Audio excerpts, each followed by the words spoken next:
사람이 아닌 하나님께 한 것이라는 말씀의 제목으로 은혜를 나누겠습니다.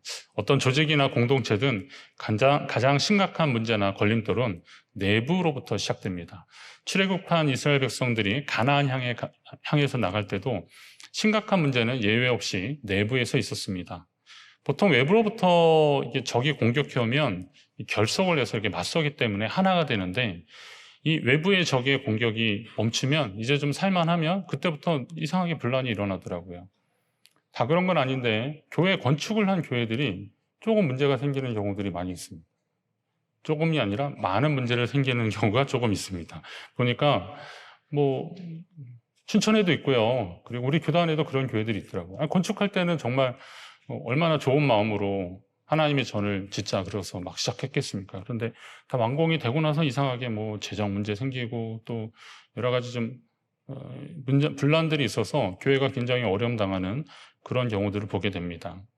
홍해가 갈라지는 기적을 경험하면서 출애굽한 이스라엘 백성들이 만난 첫 번째 난관이 뭐냐? 물이 써서 마시지 못하는 마라라는 지역에 도착하면서 생겼습니다. 사실 이거는 큰 문제도 아닙니다. 하나님이 그들을 이끌으셨다면 마라의 물을 마실 수 있도록 하나님 조치를 하신 것처럼 분명히 하셨을 텐데, 그런데 신뢰하지 못하고 괜히 분란이 일어나는 겁니다. 그리고 백성들은 모세를 원망합니다. 우리가 뭘 마셔야 하냐고, 우리가 무엇을 마셔야 하냐고 그렇게 원망합니다. 출애굽할 당시에는 이건 상상도 못할 반응입니다. 홍해를 건너고 미리암을 중심으로 하나님을 찬양하는 노래를 사실은 출애굽기 15장 앞쪽에 불렀던 거거든요. 그런데 마라를 만나니까 이제 태도가 딱 돌변하면서 우리가 뭘 마셔야 되냐고, 말하자면 목말라 죽게 됐다는 거죠. 좀 살만하니까 물이 없다고, 마실 물이 써서 못 마신다고 지도자를 원망하고 있는 겁니다. 급할 때는 살려달라고 하지만 살아나니까 다시 불평하는 것이 인간의 속성인 것 같습니다. 이스라엘 백성의 광야 생활을 기록한 출애굽기나 민수기를 계속 읽다 보면 이런 일들이 아주 비일비재합니다. 오늘 읽은 민수기 16장도 그런 내용으로 사실은 채워지고 있습니다. 문제의 발단은 레위의 증손 고핫의 손자 이스라엘의 아들 고라와 르우벤 자손 엘리압의 아들 다단과 아비람과 벨렛의 아들 온이 당을 지었다 그랬습니다. 그리고 이스라엘 총회의 지휘관 250명과 함께 몰려가서 모세와 아론에게 회중이 각각 다 거룩하고 여호와께서도 그들 중에 계시거늘 너희가 어찌하여 여호와의 총회 위에 스스로 높이느냐. 그러니까 우리도 다 하나님의 영을 모셨고 우리도 다 하나님이 우리 가운데 계신데 너희가 뭐가 그렇게 대단해서 이 지금 총회 위에 우리 위에 군림하려 하느냐라고 따지는 겁니다. 자, 그런데 일명 고라당의 대표, 이제 고라를 중심으로 당을 지어서 이제 고라당이라고 그렇게 표현하기도 하는데요. 이 고라당의 대표인 고라를 소개할 때만 해도 레위의 증손 고핫의 손자 이스라엘의 아들이라고 할 정도로 이 고라라는 사람 역시 공동체에서 꽤나 명망이 있는 사람으로 볼 수 있습니다. 그런데 이게 문제였습니다. 자신도 가문이나 사회적 영향력으로 볼 때 뒤처지지 않는데, 그런데 자기가 하는 일이라곤 성막에서 제사장의 업무를 돕거나 성막의 기구를 옮기는 일이나 이런 걸 하고 있으니 좀 초라해 보였던 겁니다. 고라가 그 중심에 있었던 이유는 그도 모세와 아론과 같은 레위 지파 사람이었기 때문에 그렇습니다. 제사장을 아론의 자손으로 하라는 것이 이게 마음에 안 들었던 거죠. 레위 지파였고, 또 따지고 보면 모세와 아론이 사실은 고핫 자손이거든요. 근데 이 고라도 자기는 고핫 자손이거든요. 집안이 다 같아요. 그런데 아론의 아들들로 제사장을 삼아서 그 성막의 그 일들을 하는 거예요. 성소의 일을 하는 겁니다. 자기는 그 성소의 일들 중에서 핵심은 그 제사장들이 하고 자기들은 그냥 허드렛 일을 한다라고 생각을 한 겁니다. 예를 들면 이제 성소와 지성소인데, 성소에는 분향단, 등잔대, 떡상 이런 것들이 있잖아요. 근데 이걸 이제 옮길 때 보면 제사장이 그걸 다 쌓으면 그거를 고핫 자손들이 어깨에 매는 겁니다. 만지면 죽는다 하기 때문에, 제사장 외에 만지면 죽기 때문에 그들은 그걸 만져보지도 못하는 겁니다. 그럼 생각해 보니까 나도 레위 지파고 저 사람도 레위 지파고 저 사람도 고핫 자손이고 나도 자손인데 왜 지금 저 아론의 아들들만 저럴까? 그렇게 하냐라고 하는 시기하는 마음이 생겼던 겁니다. 그러면서 뜻을 같이 하는 사람들을 모읍니다. 세력을 좀 규합하는 거죠. 그리고 함께 온 250명도 마찬가지였습니다. 그들은 각 가문에서 나름 절대적인 영향을 행사했던 사람들일 것입니다. 그런데 그리고 보면 모세는 왕궁에서 한 40년 호의호식하다가 뭐 어떤 일로 해내서 어디로 사라졌는지 모르는데 한 40년 만에 다시 나타나서 하나님이 보내셨다고 하면서 그 백성을 인도한다고 하는데 자기가 지도자라고 하는 겁니다. 그 모세가 없어졌던, 왕궁에서 고생했던 40년 동안, 모세가 없어졌던 40년 동안, 한 80년 동안, 뭐 80년은 아니더라도 이 고앗을 비롯한 이 나머지 사람들, 이 지도자급인 250명은 애굽에서 고된 노역을 하면서 같이 고생했던 사람들입니다. 그런데 모세와 아론 같은 사람이 딱 나타나서 우리의 지도자가 되려고 하니 이게 마음에 안 든 거고 또 기가 막히다고 생각했던 겁니다. 그러니 그들은 이스라엘이라고 하는 신앙 공동체의 질서보다는 자신들의 명예와 지위가 떨어졌다고 여겨서 지금 모세와 아론을 비난하고 있는 것으로 보이는 겁니다. 회중이 다 거룩하고 여호와께서 우리들 중에도 계신다라고 했지만 여호와가 중심에 계신 사람들이라면 적어도 그렇게 말하지는 않았을 것입니다. 사역하다 보면 이제 우리 성도님들도 그렇지만 또 다른 분들, 우리 성도님들은 저한테 그렇게까지 하시는 분들은 많지 않은데 간혹 이제 이웃 교회나 어떤 분들 이렇게 보면 가끔 이제 자신이 기도해서 응답받았다고 하면서 좀 강한 어조로 이렇게 비판적인 얘기를 하거나 하는 분들을 좀 보게 됩니다. 근데 과연 그럴까요? 성령에 사로잡혀서 말씀하시는데 그걸 말릴 수도 없더라고요. 누가 말립니까, 그거를. 근데 성령 충만한 사람은 공동체 구성원들의 마음을 아프게 하지 않습니다. 이전에 어느 기도회 모임에서 어느 목사님이 교회의 어려운 문제 때문에 좀 고민하시더라고요. 근데 이웃교회라서 이제 제가 그 교회 성도님들도 저 연합 모임이나 이런 데 가끔 있으니까 그래서 저를 알기 때문에 어느 권사님이 오더니 저한테 그런 얘기 하시더라고요. 자기 교회 그 장로님은 무슨 아간의 영에 사로잡혔다는 거예요. 아간이 뭔지 아시죠? 여리고성 점령하고 나서 그 남은 전리품을 다 진멸하라고 했는데 그 슬쩍 챙겨서 한몫했던 사람 아닙니까? 근데 아간이라는 겁니다, 이 장로님이. 그래요? 이렇게 들어보니까 하여튼 여러 가지 의혹을 얘기하시더라고요. 근데 조금 장로님 그럴까 하는 마음이 좀 들었어요. 그러진 않을 것 같은데. 근데 그 장로님은 우연히 만났습니다. 카센터인지 세차장에서 만났던 것 같은데, 장로님이랑 이제 이런저런 얘기를 하는데, 장로님 좀 수척해 보이셔서, 장로님 좀 마음고생 하시는 것 같아요. 그랬더니, 제가 기도하는데 그 권사는 이세벨의 영에 사로잡혔다는 거예요. 제가 이제 궁금해지더라고요. 아간하고 이세벨하고 붙으면 누가 이길까 하는. 근데 지금 결과적으로는 그 두 분은 그 교회에 계시지 않아요. 아간하고 이세벨하고 붙었으니까 어떻게 됐겠어요. 근데 아무리 생각해도 여러분 이상하지 않습니까? 같은 한 분의 성령이 말씀하시는데 정말 그렇게 이간질하면서 말씀하실까요? 저는 절대 그럴 리 없다고 보거든요. 그런데 자기가 성령에 사로잡혔다고 얘기하는 겁니다. 그러니 자꾸 문제가 생기는 거죠. 성령 충만한 사람은 공동체 구성원들의 마음을 그렇게 아프게 하지 않습니다. 아무리 그렇다 하더라도 당신 아간의 영에 사로잡혔다, 이세벨의 영에 사로잡혔다 이런 얘기 들으면 그 사람 마음이 어떡하겠어요. 근데 이걸 성령에 사로잡혔다고 말하는 거예요. 성령은 요란하지 않습니다. 성령은 부드러운 분이십니다. 저는 하나님을 그렇게 경험하기도 했습니다. 물론 이제 두렵고 떨리는 하나님을 경험하기도 했지만, 그러나 제가 지금까지 사역하면서 경험하는 것은 하나님은 부드러운 가운데 역사하시더라고요. 예전에 자동차 광고에 그거 있잖아요. 소리 없이 강하다. 그 자동차가 이 소리 없이 강한 이유가 있어요. 오토바이나 이런 단발 엔진들은요, 진짜 그냥 얼마나 요란합니까? 그런데 제가 한 8기통, 한 10기통 차 운전해 본 적 있거든요. 근데 그런 차들은 그냥 벙벙벙벙 그래요. 그리고 언덕 올라갈 때도 그냥 악셀레이터 밟으면 그냥 쭉 올라갑니다. 그렇게 힘이 약한 차들은요, 그게 넘어가는 소리가 나요. 깔깔깔 이런 소리가 나요. 그러나 힘이 좋은 차들은 그렇지 않습니다. 성령은 강한 가운데 부드럽게 역사하시기도 하는 거죠. 넉넉히 역사하시는 겁니다. 따라서 성령은 상대가 지금 어떤 상태인지도 아시는 겁니다. 그래서 무례하지 않습니다. 그런데 오늘 고라당에 속한 사람들은 여호와가 우리 중에 계신다라고 하면서 모세와 아론에게 쫓아가서 막 따지기 시작하는 겁니다. 그렇지만 과연 그들에게 여호와가 계셨을까? 그냥 전체적으로 보면 하나님이 이스라엘 백성 중에 계시기에 맞겠지만, 그러나 지금 이들이 이런 말을 하기까지 그렇게 자신 있게 하나님의 임재를 확신하고 말하는 것일까? 결국은 하나님의 임재를 빙자해서 자기의 의견을 이야기하는 것밖에 되지 않는다라는 겁니다. 결국 시기와 질투는 열등감 때문에 오는 마음의 동요일 수 있습니다. 여러분, 이거 한번 잘 생각해 보십시오. 고라와 함께 온 사람들은 모세와 아론, 특히 그 모세와 아론의 아버지 아무런 문제가 아니라 아론의 자손들은 아버지를 잘 만난 것 때문에 제사장을 지금 하고 있는 거잖아요.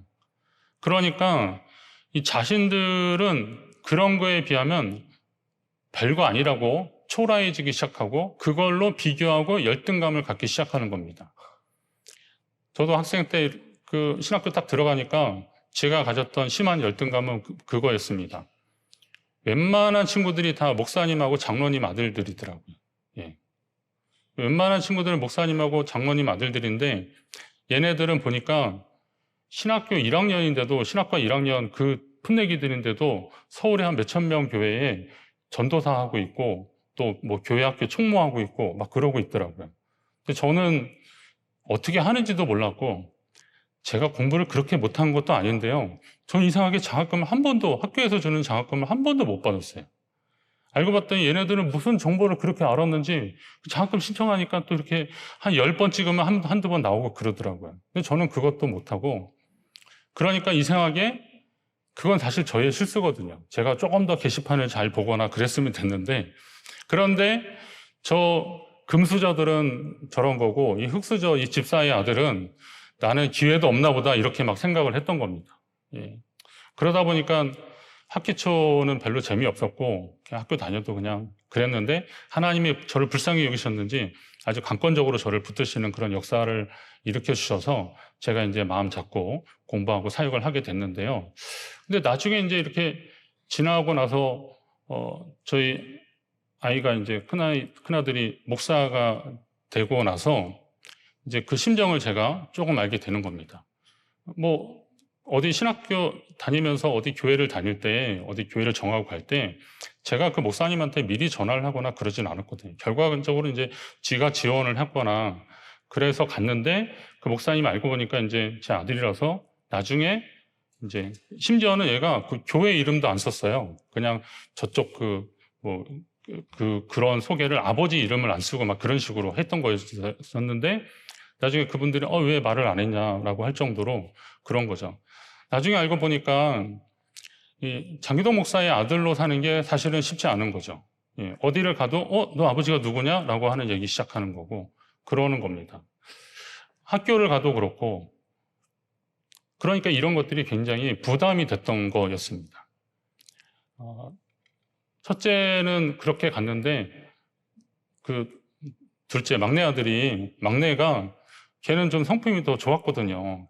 솔직히 말해서 이거 우리끼리 하는 얘기인데 큰애보다 성품이 더 좋거든요. 그래서 너는 좀 신학대학교에 가라 제가 갖고 그랬는데 저는 생각이 없으니까 절대 그런 얘기 저한테 하지 마시고 고등학교 1학년 때부터 계속 그러더라고요.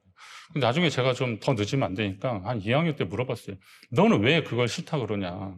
아빠가 하는 게 안 좋아 보이냐? 그랬더니 그게 아니라 자기 아들을 목사 아들 만들고 싶지 않다는 거예요. 목사 아들로 사는 게 얼마나 힘든지 아냐, 그런 얘기를 하더라고요. 그러면서 하는 얘기가 그거죠. 몸이 좀 아프고 그래서 예배 좀 빠지면 너는 목사님 아들이 그러고 또 시험 때문에 좀 해가지고 뭐 그냥 소그룹 모임 안 하고 빨리 가면 넌 목사님 아들이 그러고 그러는 거예요.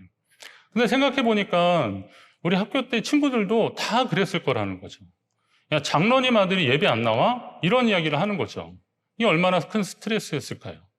그런데 저는 그냥 제 입장에서만 생각한 거죠. 나는 흙수저라서 기회가 없고 또 아무것도 못하는구나 라고 생각했는데 막상 또 제가 목사로서 그리고 아들들 이렇게 키워보면서 또 신학교 보내보니까 사실은 그 나름대로 고충은 다 있었구나 라고 하는 거죠. 그런데 제가 그 당시에 제가 느꼈던 열등감으로 인해서 그걸 왜곡하게 보게 되는 그런 상황이 일어났던 겁니다. 이 사람들도 지금 그랬던 거예요. 결과적으로 보니까. 이때 모세가 하나님의 말씀을 전합니다. 이스라엘의 하나님이 이스라엘 회중에서 너희를 구별하여 여호와의 성막에서 봉사하게 하시고 그들을 회중 앞에서 그들을 대신하여 섬기게 하심이 너희에게 작은 일이겠느냐? 성막에서 제사장을 도와서 돕는 그 일들이 너희들이 보기에는 좀 하찮은 일이겠지만, 그렇게 생각할 수도 있겠지만, 이게 어찌 작은 일이겠느냐라는 겁니다. 여러분에게 맡기신 작은 일에 충성하시기 바랍니다. 저도 생각해보면 신학교 1학년 때 저한테 교회 학교를 맡기셨고 중고등부를 맡기셨고, 제가 학교에 일찍 들어갔기 때문에 사실은 대학교 1학년 때도 그냥 19살이거든요. 만으로도 아니고 그냥 19살. 만으로 18살인데 넥타이 말고 애들 앞에서 설교를 한 거예요, 제가. 중학교 때 중고등부 애들을 대놓고 설교를 한 거라요. 제가 중등부 담당을 완전히 한 적이 있었거든요. 그렇게 군대 가기 전까지 했는데, 생각해보면 그게 저한테는 굉장히 소중한 일이었었는데, 저는 열등감에 사로잡혀 보니까 그거는 보이지도 않고 그런 다른 조건에 있는 것만 보고 불평하기 시작했던 겁니다. 그러나 하나님이 맡기시는 일에 충성하는 사람들을 지금 찾고 계시는 겁니다. 소년 목동 다윗은 자신에게 맡겨진 일에 끝까지 최선을 다했습니다. 골리앗과 싸우려 할 때 사울왕이 얘는 좀 너무 어린 거 아니냐, 너무 어린 소년이라, 저 블레셋 용사는 벌써 용사인데 너는 이거 되겠냐라고 할 때 다윗이 사울왕에게 이야기한 것이 있어요. 제가 아버지의 양을 지킬 때 사자나 곰이 와서 양떼에서 새끼를 물어가면 내가 쫓아가서 그것을 치고 그 입에서 새끼를 건져냈다는 거예요.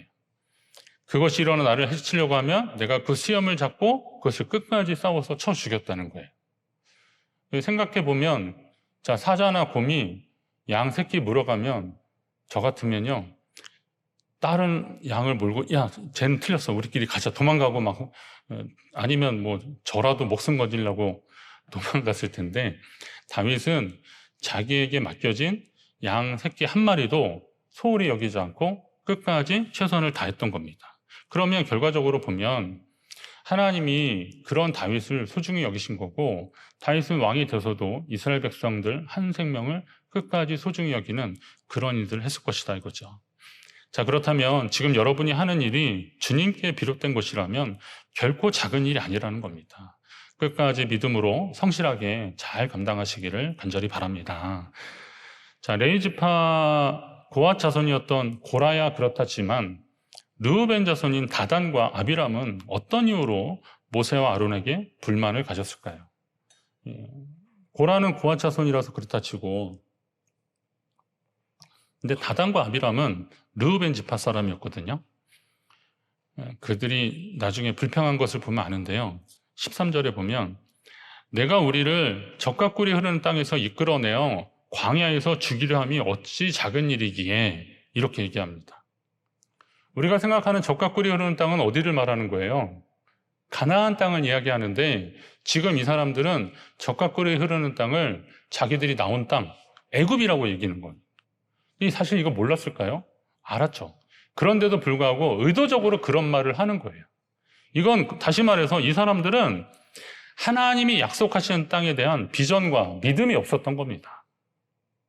하나님이 약속하신 땅에 대한 비전과 믿음이 없으니까 일부러 그렇게 표현한 겁니다.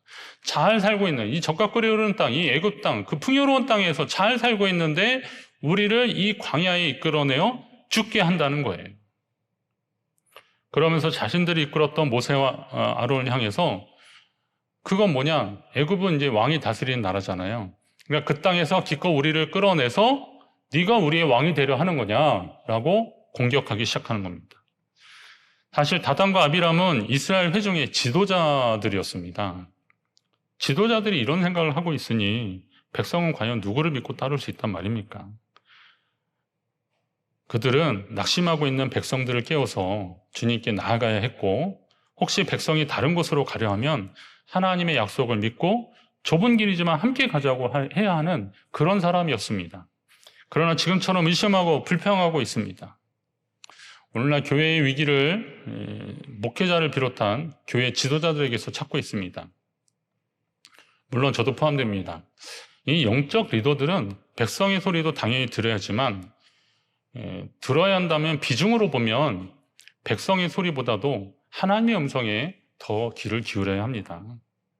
이스라엘 백성의 경우만 보더라도 백성의 소리는 속성상 믿음과 확신의 소리보다는 원망과 불평, 부당함을 호소하는 소리가 훨씬 많았습니다. 그렇다면 그 원망과 불평이 과연 하나님의 뜻을 찾는 가운데 나오는 소리인지 아니면 자신들의 불편함을 해소하기 위한 소리인지를 영적 리더들은 분별했어야 되는 겁니다. 그런데 이 사람들은 자신들의 시기, 질투 이거하고 좀 섞여서 모세 아론을 공격하고 말았던 건데 오늘날에도 교회 지도자들, 리더들은 바로 이 소리가 과연 하나님의 소리인지 이게 하나님의 역사하시는 소리인지 아니면 사람의 불편함의 소리인지 불편함은 해결을 하긴 해야 되겠죠. 그러나 이것이 하나님의 큰 뜻으로 봤을 때 이게 과연 믿음의 소리인지를 분별할 줄 알아야 되는데 이게 숙제인 겁니다. 공동체 안에서 개인적으로 쉽고 편한 방법은 다수의 소리를 듣는 일입니다. 여러 사람이 있는 곳에서 다수의 소리를 듣는 일은 쉽고 편한 길이 맞습니다. 그러면 모두에게 원망받을 상황이 일어나지 않습니다. 그러나 하나님은 모두가 예라고 할 때 아니라고 하실 수도 있는 분이십니다. 그러면 대부분의 사람들이 불평하는 상황에서 하나님의 뜻을 선포하는 일을 하는 것이 그게 또 지도자의 몫인 겁니다. 따라서 하나님의 소리에 반응하는 용기 있는 결단이 오늘날 영적 리더들에게 필요하다는 겁니다. 여러분이 저를 비롯한 교회 지도자들을 위해서 기도하실 때 이거 참고하시면서 함께 기도해 주셔야 됩니다. 결국 하나님은 공동체의 안정과 질서 유지를 위해서 오늘 반기를 든 사람들에 대해서 징계하셨습니다. 우선 모세와 아론에게 내가 순식간에 그들을 멸하려고 하니 너희는 이 회중에게서 떠나라 라고 그렇게 알려주십니다. 예고를 해주신 거예요. 자, 이런 예고가 있었음에도 불구하고 그 예고가 있으니까 이제 고라당에 속했던 사람들이 장막의 사람들이 막 떠났거든요. 근데 다른 무리는 다 떠났지만 다담과 아비람, 27절에 보면 이 다담과 아비람은 끝까지 반성하지 않고 자신들의 처자와 유아들을 데리고 자기 장막을 떠나지 않고 장막문 앞에 섰습니다. 이 장막문 앞에 섰다는 이 대목도 이 사람들이 얼마나 좀 악에 바쳤는지를 좀 알 수 있는 대목입니다. 자, 같이 했던 사람들이 다 떠났어요. 경고하시는 소리에. 자, 떠났는데 사실은 원래 광야에서는 장막 안에 있어야 햇빛도 피하고 그러는데요. 우리는 떠나지 않겠다라고 하면서 장막 문 앞에 꼿꼿이 서 있는 겁니다. 예. 이거는 오기로 그렇게 하는 거예요. 예. 결국 어떻게 됐습니까? 큰 지진으로 땅이 갈라지면서 그곳에 섰던 모든 사람과 재물을 삼키고 말았습니다. 그런데 여기서 그치지 않더라고요. 그 민수기 16장 전반에 보면 그들이 그런 문제를 막 제기하고 불평할 때 하나님이 그러시거든요. 여호와께서 자기에게 속한 자가 누구인지를 거룩한 자가 누구인지를 보시려고 하니 너희들이 각자 향로를 가지고 하나님 앞에 나오라 그랬거든요. 근데 이 향로는 사실 그 제사장이 하는 일들이었거든요. 근데 이 사람들이 여호와가 우리 가운데도 있으니까 너희가 괜히 우리 위에서 왕노릇 하지 말라고 막 그러니까 한번 그거 가지고 나와보라고 그런 거예요. 그러니까 이 사람들이 또 향로를 가지고 지도자 250명이 다 나왔는데 불이 나와서 그들을 다 태워버렸다라고 성경은 기록하고 있습니다. 그러면 사역자들도 마찬가지고 또 교회의 전체 공동체의 일들도 마찬가지 아니겠습니까? 하나님이 일하시는 방법들이 있고 원칙들이 있는데 그것을 잘 지키려고 노력하고 또 하나님의 그 영적 질서를 인정하면서 믿음으로 순종하는 사람들이 좋은 결과를 보는 것이 이게 하나님의 방법입니다. 그렇게 하려고 노력하는 사역자들이 이 땅 가운데 더 많아지기 위해서 여러분들이 기도해 주셔야 됩니다. 그리고 성도들은 또 하나님의 영적 질서에 순종하면서 믿음으로 참여함으로 인하여서 구원 역사를 경험하게 되고 하나님의 역사를 경험하는 일들이 우리 가운데 더 많아지기를 간절히 바랍니다.